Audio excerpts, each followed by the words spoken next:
Basé au Canada, African Development Network, grand rassemblement des afro-descendants pour le développement socio-économique, a tenu ce 30 octobre sa toute première conférence virtuelle avec pour thème comprendre la résilience des économies africaines face à la Covid-19.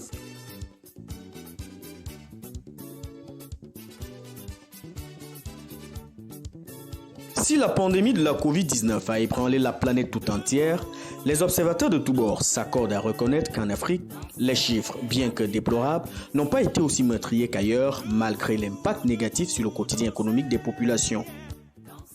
Ici, en Afrique, la plupart des gens vivent. Vous savez que c'est le secteur informel qui est prédominant dans l'économie. Donc, c'est parce que la maman va vendre ses avocats, ses arachides au marché, qu'elle peut faire vivre sa famille le lendemain. Or, lorsque tout cela est paralysé, parce que la crise du coronavirus diminue, réduit toutes ces activités, vous comprenez que du coup, il y a le problème de famine qui se pose. Parce que les familles ne trouvent plus assez de moyens de subsistance. Avec plus d'1 milliard d'habitants, dont la moitié sont des jeunes, le continent a tout de même enregistré environ 1,5 million de cas, selon une étude menée par l'université Johns Hopkins de Baltimore aux États-Unis.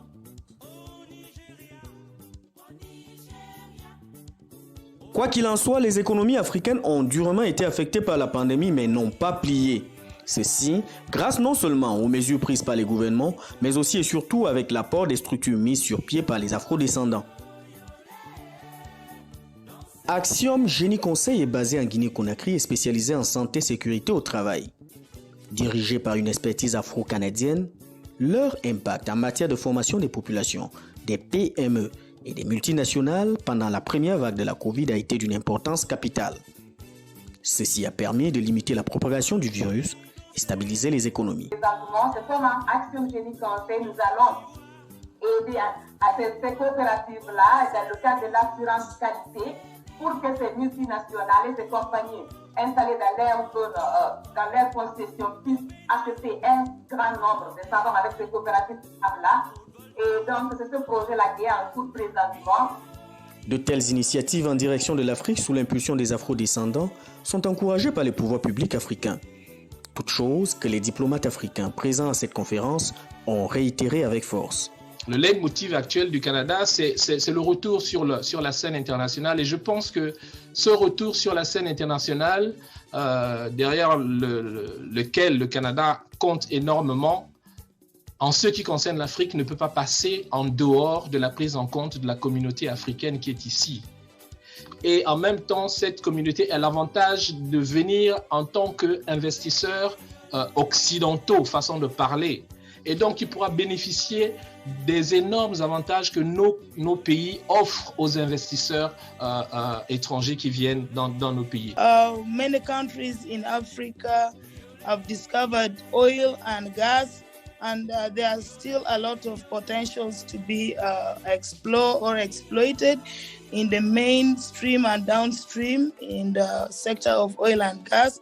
We also need people who are technical in this area to contribute back at home.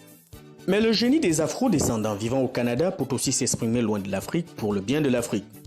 C'est dans cette optique qu'a été présenté lors de cette conférence un projet novateur de la Atlantic Trust Company qui envisage de mettre sur pied à partir de 2021 une banque communautaire africaine au Canada. Je vais déjà vous expliquer un peu la vision globale que nous avons eue ensemble. Le groupe constitué était de dire ceci: il est temps pour nous, en tant que communauté noire, afro-descendante, de pouvoir donner la valeur à notre dollar. Vous savez, un dollar que nous avons chez Desjardins et un dollar que nous avons chez ACT aura une autre valeur. Et on se dit, il est temps pour nous de pouvoir avoir une banque qui nous parle, une banque qui nous écoute et une banque qui répond à nos besoins et qui répond à notre volonté, à où est-ce que nous voulons aller.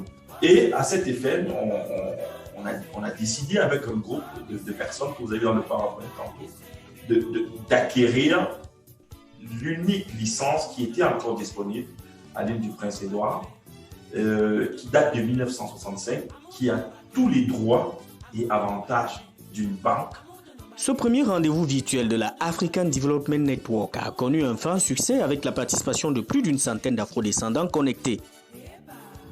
Un exercice qui a permis de mettre en surface les compétences des afrodescendants vivant au Canada dans plusieurs secteurs d'activité. Une expression du dynamisme des Africains que le gouvernement du Canada a tenu à encourager, si tant est vrai qu'il participe au rayonnement des relations entre ce pays d'Amérique du Nord et le continent berceau de l'humanité. I'd like to congratulate the organizers of the African Descent Connect Networking Evening for organizing an important event to deepen the trade and investment relationship between Canada and many African countries. Joseph Tierno-Meunier, Convergence Télévision, Montréal.